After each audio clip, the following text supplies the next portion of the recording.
Surprise, surprise.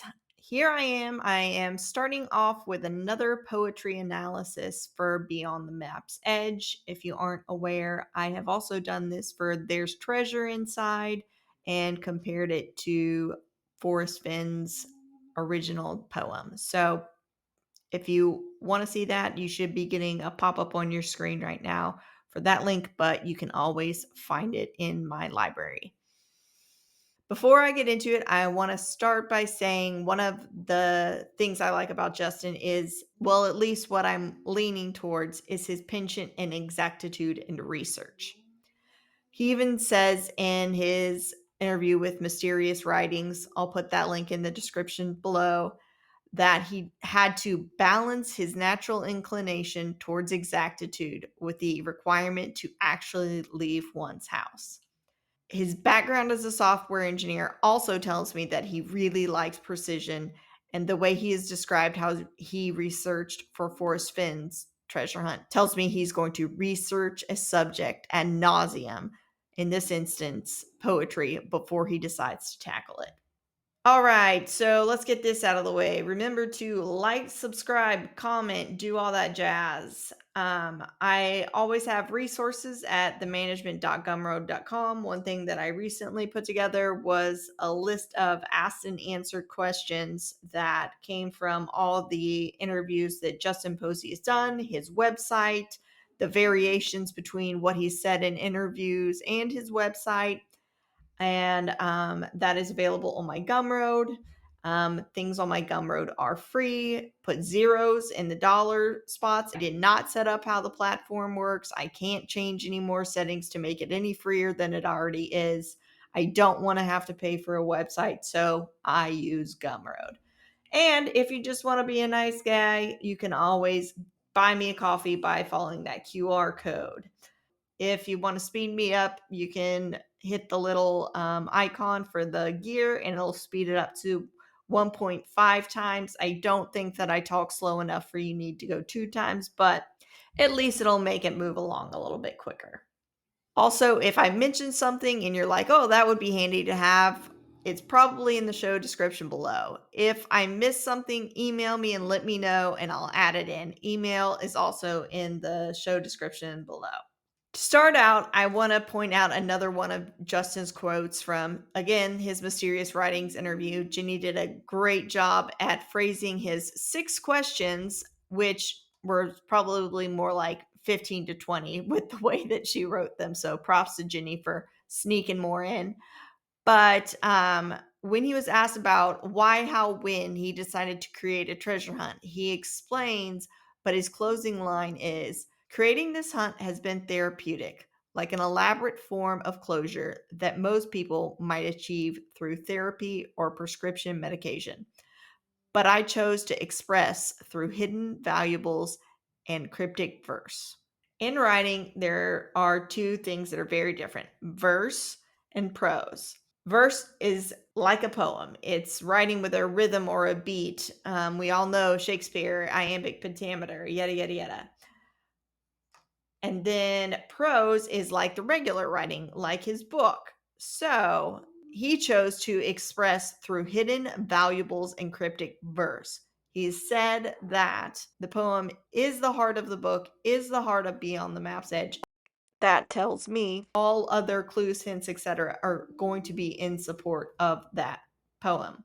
In this video, I'm going to be focusing on how we can use poetry analysis to extract clues. This will be long, so I will do my best to sum it up, but feel free to pause the video.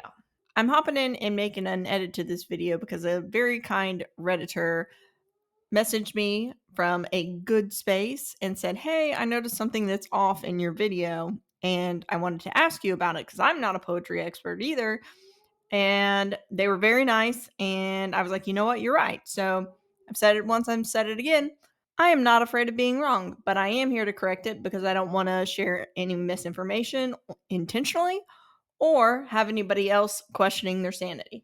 So we have a couple of things. We have compound sentences are sentences or lines of poetry that are connected by either and, but, or, which we don't have in this poem, but we do have commas, em dashes, semicolons, etc.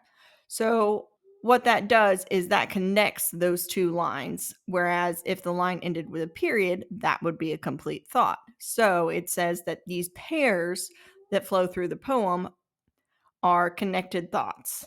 And then you have stanzas where it groups connected thoughts together, making a complete thought. Here we have the whole poem. So it is a total of 20 lines across 5 stanzas that is broken up into quatrains. If we want to get real literary with it, we would break it out into couplets. You can tell there's rhyming couplets for most of it, except for this third stanza, which the last 2 lines aren't very rhymy. And those stand out particularly to me as he had to get those in there. So even though they don't rhyme or follow the pattern, he had to get them in there. So those are very important clues. Additionally, the rhyme pattern repeats 2 different times. You've got your AA and BB, and then bright and flight also rhyme with sight and right. So that's the first time it repeats. The second time it repeats is in this third stanza again. Return her face to find the place. Place also rhymes with race and space. So it's not a perfect escalation as we go through. Again, because they are included that way, something is jumping out and saying, I have to use this in order to make this poem work and make these clues make sense with each other. Feel free to pause the video and read through these. I'm going to give you the short explanation. So, commas ending lines is basically saying, I'm not finished yet. These 2 things go together. Semicolons finishing line says, I'm finished at the end of this line, but this next line is related. M dashes, which are the long dash, right? So N dashes are the short ones. Those normally connect things. M dashes break things apart. So that's usually a shift in something, but it's connected. So when you see an M dash, it means pay attention. And then you've got your periods, exclamation marks, and question marks. Those are all full stops in poetry. We've only got question marks and periods in this, but they all have that dot at the bottom, right? That means that's the end of the sentence. That's all, folks.